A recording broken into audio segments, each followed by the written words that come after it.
মসজিদে রাজনীতি না করে দেয়, মসজিদে কোরআন তেলাওয়াত চলবে না। ইসলাম হচ্ছে পূর্ণাঙ্গ জীবন বিধান। ইসলাম থেকে রাজনীতি আলাদা করতে চায়। আলিয়াউমা আকমালতু লাকুম দীনাকুম ওয়া আতমামতু আলাইকুম নি'মাতি রাদিতু লাকুমুল ইসলাম দীনা। ইসলাম পূর্ণাঙ্গ জীবন বিধান। ইসলাম একটা কমপ্লিট কোড অফ লাইফ, কথা ঠিক কিনা? ইসলাম কি অপূর্ণাঙ্গ? ইসলাম হচ্ছে পূর্ণাঙ্গ জীবন বিধান। সেই পূর্ণাঙ্গ জীবন বিধান প্রতিষ্ঠার জন্য আমাদেরকে কাজ করতে হবে, কথা ঠিক কিনা? মসজিদের ইমাম সাহেব যখন রাজনীতির কথা বলে, তখন বলে ভাই মসজিদে রাজনীতির জায়গা না।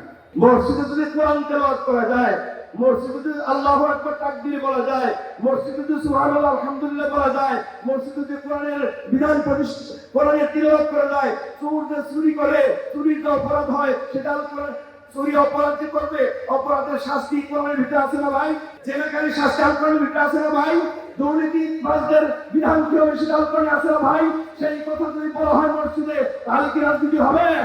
কারণ তারা বলে যে এইটা যদি ইসলামের কথা এখানে বলে, তাহলে সাধারণ মানুষ মুসলিম গ্রাম শুনে শুনে বুঝে বুঝে ইসলামের রাজনীতি দিকে চলে আসবে। যার কারণে তারা বলে তাই মসজিদে রাজনীতি করা যাবে না। মসজিদে রাজনীতি না করে দেয়, মসজিদে কোরআন তেলাওয়াত চলবে না। আর যদি কোরআন তেলাওয়াত হয়, মসজিদে রাজনীতি হবেই হবে ইনশাআল্লাহ। কারণ ইসলাম রাজনীতি আলাদা নয়। ইসলাম থেকে যারা রাজনীতিকে আলাদা করতে চায়, সেখানে আমি শুধু বর্বরতা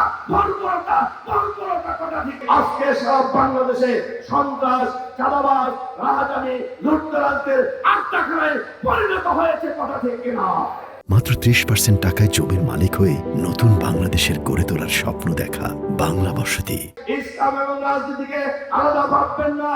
হাত থেকে মস্তক আলাদা করা যায় না, মস্তক থেকে পাকে আলাদা করা যায় না।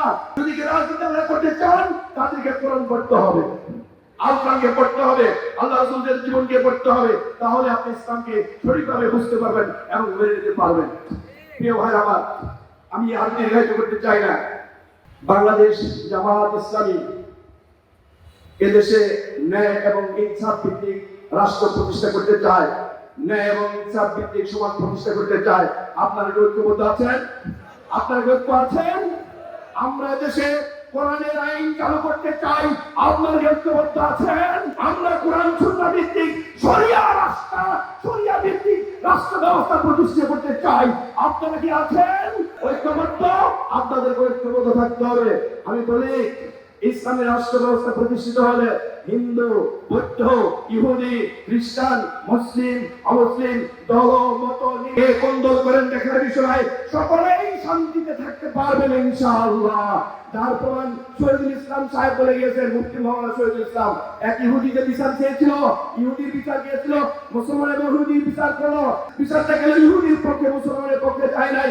এটা দ্বারা প্রমাণিত হয়, যে অন্যায় করো, যে অত্যাচার করো, যে জুলুম করো, তার বিরুদ্ধে বিচার হবে।